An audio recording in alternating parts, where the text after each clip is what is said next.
청취자 여러분 안녕하십니까. YTN 라디오 수도권 투데이 장원석입니다. 달걀에서 살충제 성분이 검출되면서 온 나라가 들썩였죠. 정부는 달걀 전수조사에 나섰고 문제가 발생한 달걀은 폐기 처분했습니다. 이런 일이 다시 발생하지 않도록 여러 가지 대책이 나오고 있는 가운데 달걀 껍데기에 새겨진 생산지 정보 코드, 이른바 난가 코드에 다음 달부터 정보가 더 추가됩니다. 잠시 뒤 투데이 포커스에서는 대한민국 치킨전 저자인 정은정 농촌사회학 연구자와 관련 이야기 나눠보겠습니다.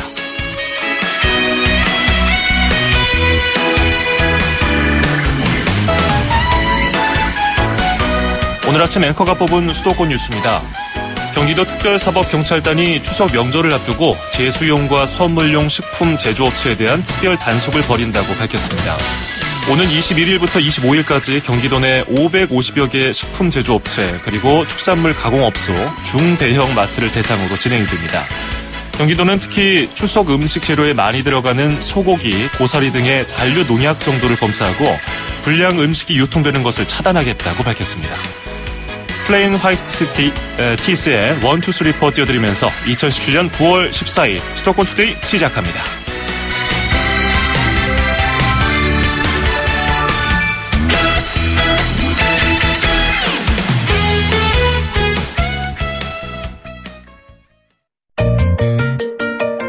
음악과 수도권 뉴스가 한방에 수도권 전문 방송 수도권 투데이.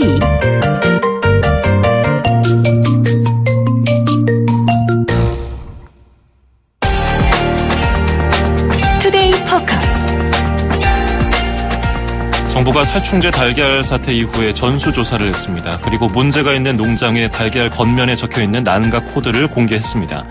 그런데 일부 언론 보도에 따르면 적합 판정을 받은 농장을 다시 조사해보니까 살충제 성분이 또 나왔습니다. 이게 식품의약품안전처가 어제 공개를 한 내용입니다. 경기도 여주시 안병호 농장에서 생산돼서 서울 강남구 진성축산에서 유통 중인 맑은 계란에서 살충제 성분 비펜트린이 기준치보다 더 넘게 나온 겁니다. 이게 괜찮다고 했던 건데 이렇게 또 문제가 나옵니다. 이 난가 코드를 다음 달부터 고친다고 하는데 괜찮을지 실효성에 의문이 제기되고 있습니다. 저희 제작진이 식약처에 이와 관련해서 질문을 하려고 인터뷰 요청을 했는데 식약처는 어떤 답변도 내놓지 않았습니다. 오늘 이 문제 대한민국 치킨전 저자인 정은정 농촌사회학 연구자와 이야기를 해보겠습니다. 안녕하십니까? 네, 안녕하세요. 예, 일단 난가 코드 얘기부터 해보겠습니다. 달걀 껍데기에 이렇게 몇 가지 숫자와 이렇게 한글이 적혀 있는데 이걸 이제 난가 코드라고 하잖아요. 네네. 최초에 가장 유명해진 것이 08마리 이런 것들인데. 네네. 근데 보통 이전에는 거의 신경 안 쓰고 달걀 사시다가 이번에 이제 많은 분들이 정보에 대해서 공부를 하셨어요. 네네. 난가 코드가 정확히 어떤 용도로 쓰이고 있습니까? 난각은 이제 계란 껍데기라고 얘기를 하는 거고요. 네. 그래서 그 계란의 생산자가 누구인지를 좀 확인할 수 있는 가장 기초적인 정보예요. 그래서 그 앞에는 이제 시도를 표시를 하고, 그리고 그 뒤에는 농장명이 기호로 이렇게 표시가 돼 있어서, 예. 예, 생산자가 누구인지 알 수 있는, 예, 그런 코드라고 할 수 있죠. 예. 지금은 예를 들어서 08 아무개 이렇게 적혀 있으면은 네. 경기도가 08이니까 경기도에서 만든 그 농장명은 아무개다 이렇게 알 수 있는데. 네, 그렇죠. 다음 달에는 뭔가 또 추가된다고 하는데 어떤 부분이 달라집니까? 일단은 지금은 시도별 보호하고 농장명 정도만 적혀 있는데 가장 핵심인 그동안 산란 날짜가 적혀 있질 않았었거든요. 그래서 이게 도대체 어느 정도 이렇게 묵혔던 계란인지 바로 낳은 계란인지 알 수 없어서 일단 산란 날짜가 그게 표시가 되고요. 그리고 지금 가장 크게 문제가 된 게 이 밀식 사육에 대한 문제가 많이 불거져서요. 그래서 이제는 이 환경 표시, 즉 사육이 어떤 식으로 이렇게 됐는지 맨 뒤에다가 이렇게 표시를 하는 거죠. 그러니까 1번 같은 경우에는 유기축산이라든지 그래서 그 번호를 부여하는 것이 가장 큰 변화라고 할 수 있습니다. 예, 방금 말씀하신 것이 이제 맨 오른쪽에 붙게 되는 한 자리 숫자인데 1번부터 4번까지요. 네네. 보니까 1번은 유기농, 그리고 2번은 방사사육, 3번은 네. 축산의 평사, 축사사육, 그리고 네. 4번이 케이지 사육인데 네네. 4번 케이지 사육은 왠지 알 것 같아요. 우리가 일반적으로 네네. A4 용지 사이즈보다 작은 곳에서 밀집해서 닭을 키우는 그런 것을 알겠는데 나머지는 구체적으로 어떤 방식인가요? 일단은 그 친환경 축산물 인증제도 단계가 있는데요. 예. 가장 최고 사양은 뭐 동물복지 단계인데, 그리고 그 다음 유기축산물 단계인데요. 일단은 그 가축들이 먹는 사료가 유기사양이어야 되는 거죠. 우리 이제 유기농은 많이 이해를 하고 계시니까, 예. 동물들이 먹는 사료가 유기농이어야 되고, 그리고 어느 정도 그 방목의 상태를 유지시켜주는 것이 유기축산물의 핵심이고요. 그리고 이번에 가장 많이 걸려서 소비자들에게 많은 실망을 안겨준 게 이 무항생제 축산물 인증인데, 이거는 이제 그 사료에만 항생제나 합성 항균제 그리고 호르몬제가 첨가되지 않고 일반 사료를 급여를 하면 인증을 주는데, 이 가장 큰 문제가 방목 조건에 관한 규정이 없었어요. 그래서 KG 사육을 하면서도 무항생제 축산 인증을 받을 수가 있었던 거고, 뭐 나머지는 KG 사육이나 평사 사육은 아마 다 아실 거예요. 그래서 방사 사육 같은 경우에는 풀어서 기르는 형태고, 그리고 평사로 기른다는 뜻은 최소한의 모래 목욕이 가능한 상태를 이렇게 표시할 수 있는 거죠. 예. 그러니까 방사하고 그 축산의 평사 사육 방식은 규모의 차이로 볼 수 있을까요? 아니면? 예, 규모의 차이죠. 방사 사육 같은 경우는 규모의 차이도 있지만, 일단 기본적으로 개사를 열어서 작들이 좀 뛰어놀 수 있는 공간이 굉장히 많은 곳, 그러려면 당연히 좀 적게 키워야 되고요. 평사의 경우에는 일단 그냥 바닥에 정도만 키운다, 그 정도 의미로 받아들이시면 될 것 같아요. 그냥 얼핏 보기에는 1번으로 갈수록 좀 품질이 괜찮은 달걀이 나오지 않을까 이런 생각이 들긴 하는데, 네네. 그렇게 되면은 가격적인 면에서 농장에서도 기르는데 좀 부담이 생기고, 그러면 당연히 달걀 가격도 상승하지 않을까요? 네, 그렇죠. 달걀 가격도 상승해야 되는데, 그동안에 그 무항생제 축산물의 인증 수준이 굉장히, 그러니까 수준이 아니라 인증받는 농가가 굉장히 많아지다 보니까 다시 가격이 좀 평준화된 면이 있어요. 그래서 사실은 이번 사태를 통해서 소비자들도 얼만큼의 계란 가격을 지불할 것인지에 대해서는 고민을 많이 해봐야 되겠죠. 그렇군요. 자, 의무적으로 새로운 난가 코드를 다음 달부터 시행하겠다고 식약처가 밝혔는데, 현재는 이번에 이 살충제 달걀 파동 때문에 조사를 해보니까 이 코드가 적혀있지 않는 달걀도 시중에 있더라고요. 네네. 그래서 뭐 규모가 작거나 영세한 농장 중에는 이 장비 마련 자체가 어려워서 안 하는 것도 있다고 하던데, 어떤가요, 현재 실태가? 예, 일례로 보자면 제가 이번에 한 농가를 배웠는데요. 무항생제 축산으로, 그리고 이제 거의 동물복지에 가깝게 기르시는데 5,000수 정도밖에 안 기르시거든요. 그런데도 그 난가 코드 기계가 거의 1,000만 원 정도 되고, 그리고 굉장히 고장도 잦고, 그리고 이게 소비자들은 잘 모르지만 식용 잉크값도 사실은 굉장히 소모품이기 때문에 농가에는 굉장히 부담이 되는 형태거든요. 그래서 기존에 그 관행대로 양계를 해오셨던 농가들은 이 계란을 그냥 매집해 가는 매집상들이 있었기 때문에 매집상들이 가져가서 그 중앙에서 이제 자기네들이 맘대로 좀 난가 코드를 부여한 면도 있고요. 그리고 뭐 지금 서서히 밝혀지고 있는데 좀 대형 매집상이라고 하죠. 아무래도 제과 제빵 영역에서, 그래서 그냥 이렇게 난가 코드 없는 계란들을 모아서 가공을 하거나 해서 이 유통구조 자체가 굉장히 복잡하기 때문에 일괄적으로 이렇게 단속이 좀 어려웠던 것으로 보입니다. 그 매집상, 그러니까 뭐 방금 말씀하신 제과 제빵 대형 업체라든지 그런 곳에서 난가 코드가 없이 그냥 가져가도 문제가 안 되나요? 문제가 사실은 돼야 되는데 그 단속 자체가 어려웠다는 거죠. 왜냐하면 가져가서 바로 이렇게 난백으로 이렇게, 그러니까 계란을 깨서 가공을 하거든요. 두 개를 분리를 해서. 그 과정에 대해서 사실은 그동안은 개입을 많이 못 해왔던 거죠. 그럼 유통 과정에서 그 달걀이 어느 정도 생산된 지 얼마나 지났고 어디서 나왔는지 그 출처를 명확히 알 수 없는 것들이 계속 유통되고 있었다는 거네요. 예, 그렇죠. 그래서 근본적인 대책은 아니고요. 사실 이렇게 난가 코드의 어떤 방식을 바꾼다라는 거는, 그래서 어쩌면 뭐 이번에 계란 사태를 통해서 그래서 여기저기서 좀 근본적으로 이걸 대책을 세워야 된다, 이런 이야기들이 그래서 쏟아져 나오고 있는 거라고 봅니다. 뭐 살충제 달걀 파동이 일어나고 나서 정부도 나름대로 뭐 조사를 하고 대책 마련을 위해서 다양한 뭐 대책을 내놓기도 했는데, 글쎄요, 이 난가 코드 변경, 뭐 정보가 추가되는 것이 실효성이 있는지가 의문이에요. 왜냐하면은 어제 또 식약처가 발표한 내용을 보면은 전수조사에서 적합 판정을 받았던 농장이 다시 검사해 보니까 살충제 성분이 또 나왔다는 거잖아요. 왜 이럴까요? 뭐 아무래도 그 내성 문제도 좀 있을 것 같고요. 예. 디펜트린 같은 경우에는 허용된 살충제거든요. 그러니까 이제 그 웬만한 양을 뿌려서는 이제 진드기라든가 그런 박멸이 어렵다라는 판단이 좀 들고요. 예. 그래서 뭐 계속 주장하는 거지만 이 지금 유통 구조 자체가 계란에서는 굉장히 복잡해요. 그러니까 그 농수축산물 중에서 유통 비용이 53%나 차지하는 가장 높은 비율을 차지하는 축산물이거든요. 그냥 잘 깨지기도 하고요. 예. 그리고 그 가공식품의 원료로 많이 쓰이기 때문에 그런 문제가 벌어지는데 일단 이 복잡한 유통 구조에 대해서 개선을 하고 그 농가 입장에서는 좀 억울한 면이 그 하나를 생산할 때마다 한 120원에서 130원인데 그동안 이렇게 매집상에 가져갈 때는 하나 채 100원을 쳐주지를 않거든요. 예. 그렇다 보니까 하나씩 팔 때마다 손해를 뭐 40원, 50원씩 이렇게 보다 보니까 일단은 양을 많이 키워서 이렇게 손실을 좀 보존을 해야 되고 실제로 뭐 버려야 되는 계란까지도 좀 이렇게 알뜰하게 수습을 해야 되는 그런 근본적인 그 고통이 있다고 보면 되죠. 예.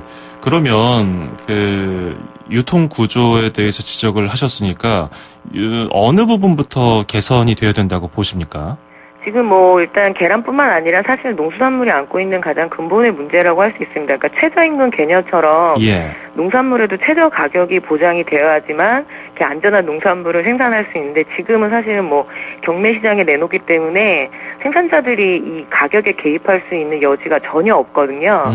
그렇다 보니까 일단은 양적으로 승부를 거는 면이 분명히 있고요. 그래서 지금 대안으로 내세우는 게 이제 그 GP센터, 즉 계란 집화장을 이렇게 건설을 해서 일괄 검역과 관리를 한다라고 얘기를 하는데 이 충분한 예산과 인력이 좀 확보됐는지 아니면 지금 이제 여론이 들끓다 보니까 예. 이렇게 급급하게 내놓은 그 정책인지 이 부분에 대해서는 좀 계속 지켜봐야 될 것 같습니다. 다른 그런 식품에 대해서도 이런 집화장 시스템으로 운영되는 것이 있나요? 뭐 여러 가지가 좀 있고요. 예. 그 중에서도 이제 계란도 몇 군데는 됐었는데 전면적으로 실시가 좀 이게 예산이 드는 일이고 하다 보니까 실시가 좀 어려웠거든요. 그래서 예. 정부 차원에서 지원도 해야 되지만 교육도 해야 되는 문제가 있고요. 예. 그래서 이런 부분들이 굉장히 좀 우려가 됩니다. 사실 되게 좋은 뜻이기는 하지만 예. 이렇게 언제 실효성을 가질 수 있을까 이제 이런 연구자로서는 의문이 드는 거죠. 이게 유통 구조상의 이제 뭐 가격 문제도 그렇고 여러 가지 고려하다 보니까 농장 입장에서는 역시 좁은 공간에 많이 닭을 키워서 달걀을 생산할수록 이익이 나니까 그로 인해서 이제 이번에 뭐 살충제 같은 문제까지 계속해서 순차적으로 벌어졌다고 이렇게 원인 분석을 하신 거잖아요. 네네. 예, 그러면 뭐 정부의 관리 감독이라든지 유통 구조 전반적으로 우리가 어떤 부분을 가장 먼저 손봐야 될까요?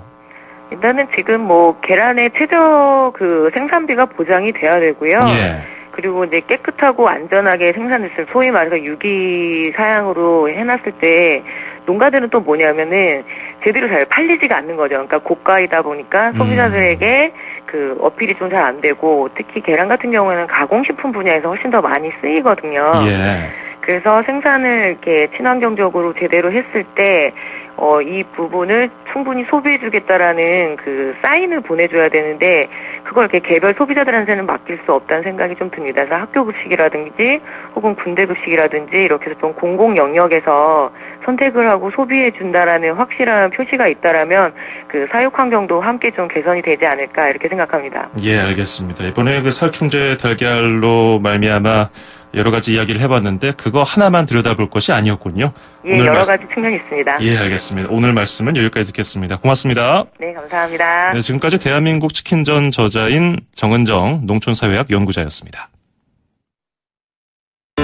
수도권에서 일어나는 모든 소식을 함께합니다. 수도권 투데이. 길에서 보고 듣는 세상.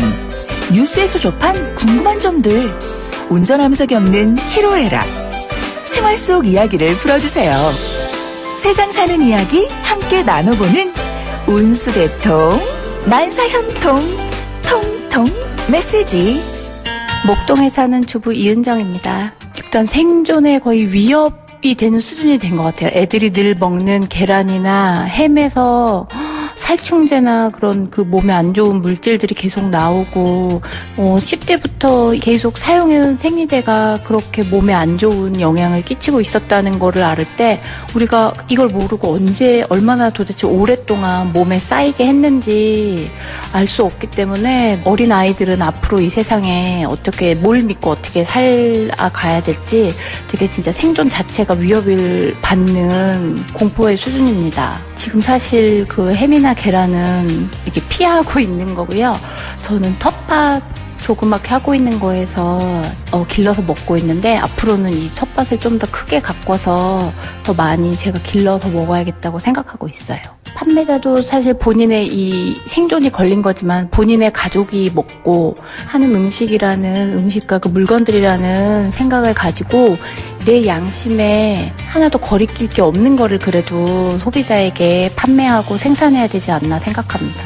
뭐든지 이렇게 뒤에 뒷북치는 행정이 아니고 판매되기 전에 엄격한 기준에 의해서 그 선발이 된 거, 허가가 난 것들만 이렇게 해야 된다고 생각하고 그 달걀 같은 것도 일단 이렇게 세상에 퍼지기 전에 정부 당국에서 사전의 조치를 좀 철저히 해줬으면 하는 바람입니다.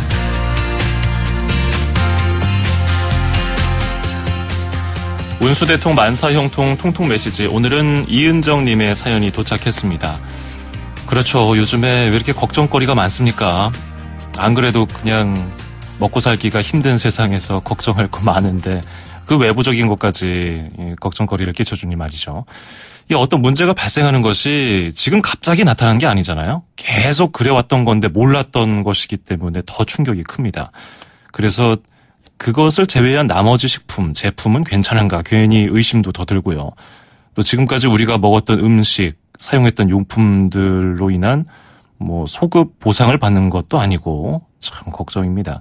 그래서 이제 대안으로 텃밭을 가꿔서 채소를 키워서 드신다고 했는데 이런 정신으로 우리가 모든 것을 해야 될 것 같아요. 생산자들 방금 이은정 님이 말씀하신 것처럼 내가 만들어서 내가 먹는다는 생각으로 판매를 하고 생산을 한다면 괜찮지 않을까 생각을 하게 됩니다. 자, 이은정 님께는 저희 수도권 투데이에서 준비한 선물을 보내드리겠습니다. 수도권 투데이 운수대통 만사형통 통통 메시지에 참여하시면요. 듣고 이해하고 말할 수 있는 영어 소원 영어에서 온라인 강의 수강권, 그리고 허벌라이프에서 식사 대용 쉐이크, 포뮬라1 건강한 식사와 쉐이크를 드리겠습니다. 그리고 더불어서 왕이 사랑한 보물, 독일 드레스덴 박물관 연합 명품전, 드레스덴 박물관 연합의 18세기 독일 바로크 왕실 예술품 130건을 국내 최초로 소개하는 전시입니다. 국립중앙박물관 상설전시장 특별전시실에서 보실 수가 있는데요. 저희 수도권 투데이에 문자 보내주십시오. 짧은 문자 50원, 긴 건 100원이 드는 샵 0945, 우물정 0945로 의견과 사연 보내주시면 저희가 추첨을 통해서 관람권과 선물 보내드리겠습니다. 로비 윌리엄스의 Love My Life 듣고 2부에서 뵙죠. 2,500만 수도권 청취자를 위한 모든 소식이 한자리에 YTN 뉴스 FM 수도권 투데이. FM 94.5MHz YTN 뉴스 FM 수도권 투데이 2부 듣고 계시고요. 저는 아나운서 장원석입니다. 1부에서 살충제 달걀 관련해서 여러 가지 이야기를 나눠봤는데 7833번님이 불시의 감독을 적극적으로 해야 한다고 생각합니다. 이렇게 의견 보내주셨습니다. 이런 같은 의견 갖고 계신 분들 많으실 것 같아요. 자, 광고 듣고 와서요. 잠시 뒤에 수도권 사용 설명서 그리고 서울특별시 소식으로 이어갑니다.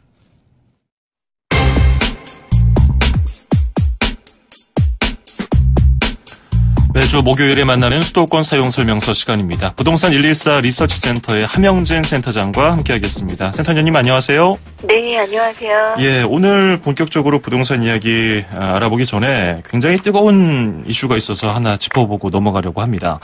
예, 서울 잠실 주공 5단지 50층 높이 재건축 허가가 났습니다. 사실 서울시가 강경하게 35층 밑으로만 가능하다 이렇게 얘기를 해서 이거 이렇게 재개발 조합 측에서 밀어붙인다고 될까 했었는데 됐습니다. 네, 그렇습니다. 예. 본래 잠실주공 5단지 같은 경우는 3종 일반 주거지역이기 때문에 예. 서울시의 높이 제한에 따라서 35층 층고 규제를 적용받고 있었는데요. 하지만 이제 위치가 잠실역에 인접해 있는 상황이고 3종 일반 주거지역을 주거지역으로 종상향을 할 수 있기 때문에 50층 건립을 얻어낸 것이라고 보여지는데요. 예. 이 외에 기부 체납이라든지 뭐 모든 단지를 50층으로 짓는 게 아니라 역세권과 인접한 지역의 4개 동을 50층 건립으로 가능하게 이번에 관련 심의가 통과된 것으로 보여집니다. 예.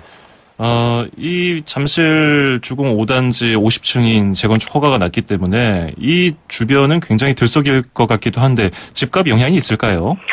그렇습니다. 일단 35층 재건축 규제에 머물러 있었는데 이게 이제 50층까지 일부 가능해졌고 또 위치에 있는 주변 지역에 개발 호재가 많기 때문에 최근 매수자가 눈치 보기로 가격이 조정됐던 호가가 다시 상승하고 있는 상황입니다. 예.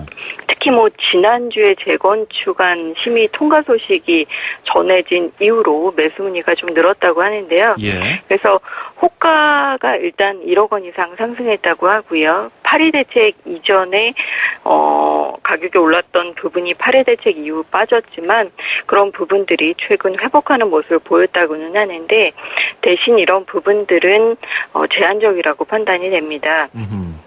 최근에 잠실주공 5단지 급등세가 잠실 S라든지 리센츠 그리고 주변의 재건축 단지 가격 상승을 자극하는 것이 아니냐 이런 우려가 있는 것은 사실인데 사실 이제 50층 재건축이라는 부분들이 서울시의 높이 제한에 막혀 있는 상황이고 대치동이라든지 압구정동 일부 지역 같은 경우는 용도 지역에 따라서 35층 재건축이 사실상 그 이상은 불가능한 상황이기 때문에 예. 호가가 일부 지역만 상승하는 찻잔 속에 태풍에 그칠 확률이 높아 보입니다. 그렇군요.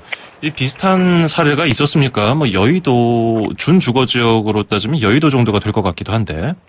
여의도 일부 지역의 경우에는 예. 준주거 지역이고 또 한강변에 위치해 있는 일부 업무 지역과 인접해 있는 지역의 경우에는 최고 50층까지 재건축이 가능한 부분들도 있기 때문에 예. 일부에서는 주상복합 정비 계획안을 수립해서 50층 건축을 추진할 확률이 있다고 보여지고요. 이런 부분들은 잠실이나 여의도 일부에 그칠 확률이 높아 보입니다. 그렇군요. 저희 수도권 투데이에서도 여러 번 다룬 바가 있는데 은마 아파트 같은 다른 대표적인 유명한 재건축 조합에도 영향을 미치게 될 가능성이 있을까요? 사실은 좀 쉽지 않다고 보여집니다. 예. 워낙 서울시의 35층 재건축과 관련된 높이 규제에 가이드라인이 엄격하게 적용되고 있는 상황이고요. 특히 이제 일부에서는 용도 지역을 변경해서 사실 용적률을 상향해서 일부 기부 체납을 통해서 초고층 건립 계획을 세우고 있지만 이런 부분들이 가이드라인으로 적용되고 있는 부분들이 워낙 엄격한 상황이기 때문에 예.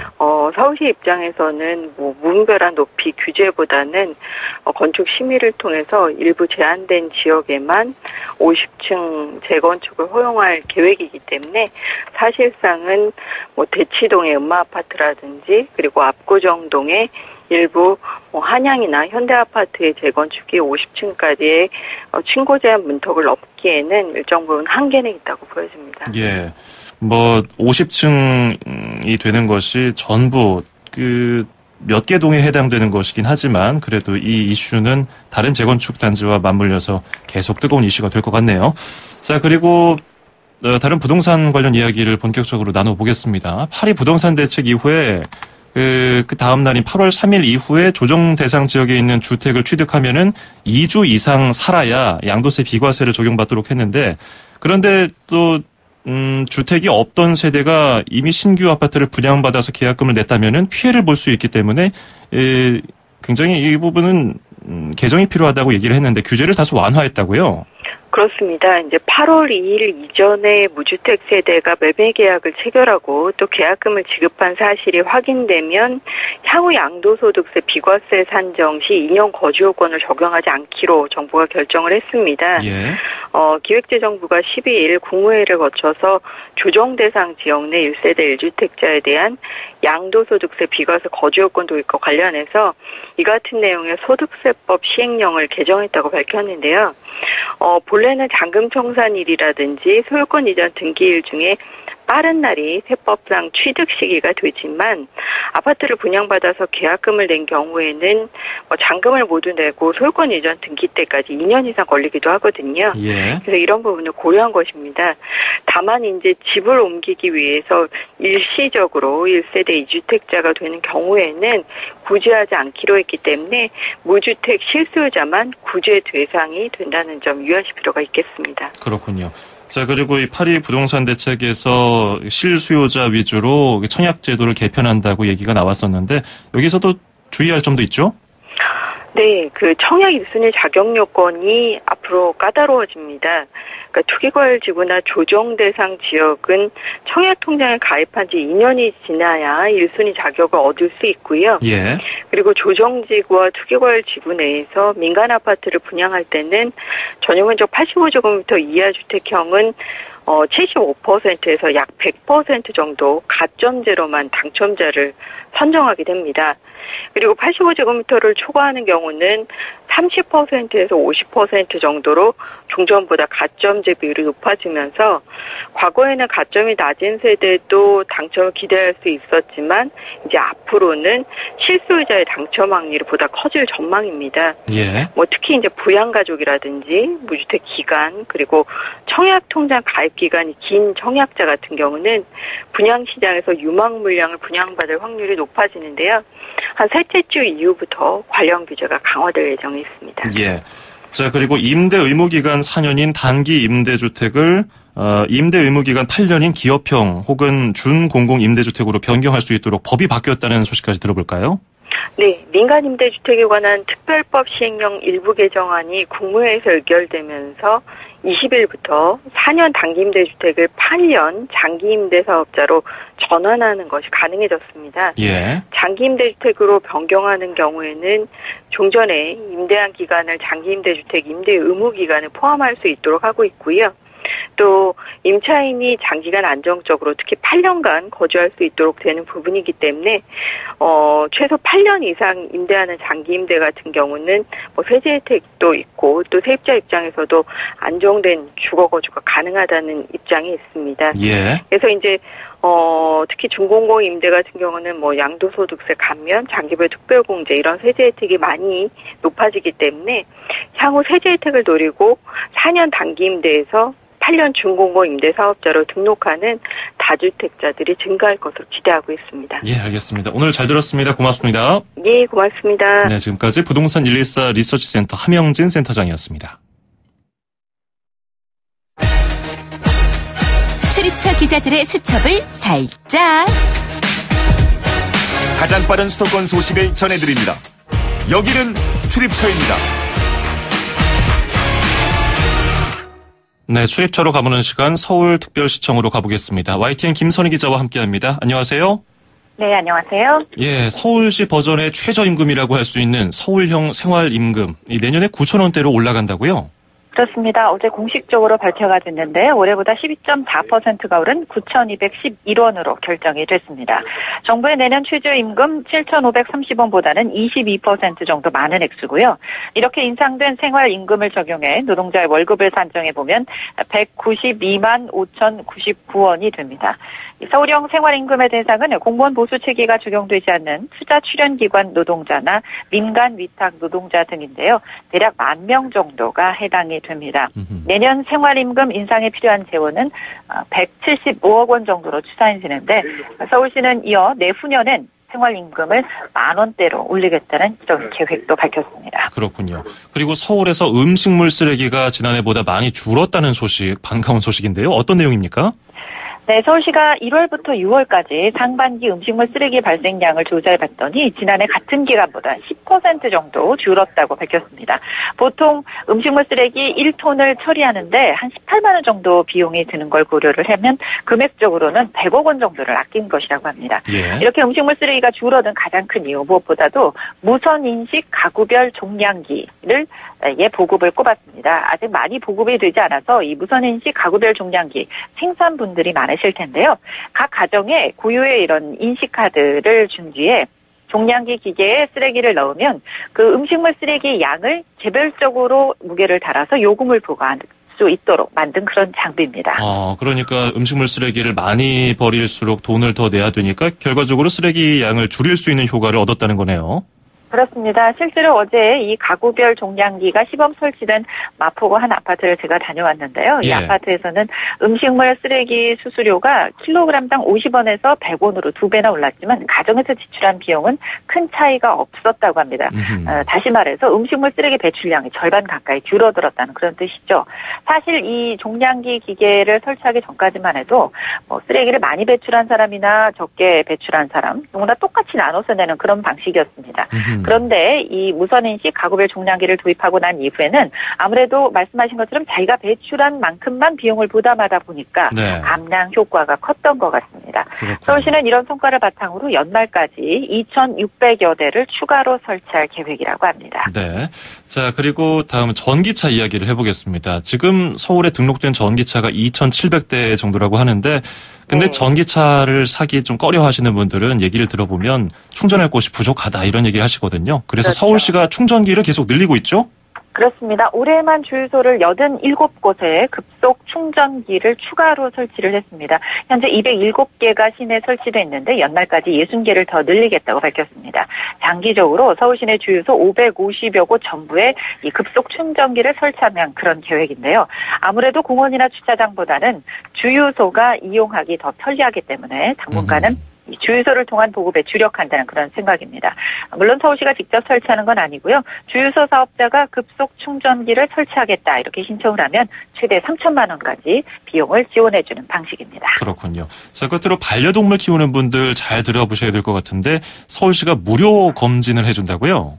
네, 이달부터 11월까지 시내 공원이나 지역 축제 등을 돌아다니면서 이동검진센터를 운영합니다. 구체적으로 월드컵 공원과 보라매 공원, 어린이대 공원, 그리고 관악구와 서초구 지역의 축제에서 운영될 예정인데요. 네. 이 검진센터에서는 기본적인 체열 검사는 물론이고 건강 상담이나 또 이상행동 교정 교육도 함께 받으실 수 있습니다. 지역마다 행사 일정이 다르니까요. 자세한 일정은 서울시 보건환경연구원으로 문의하시면 되겠습니다. 네, 서울시 보건환경연구원 참고하시기 바라겠고요. 오늘 서울시 소식 잘 들어봤습니다. 고맙습니다. 감사합니다. 네, 지금까지 YTN 김선희 기자였습니다.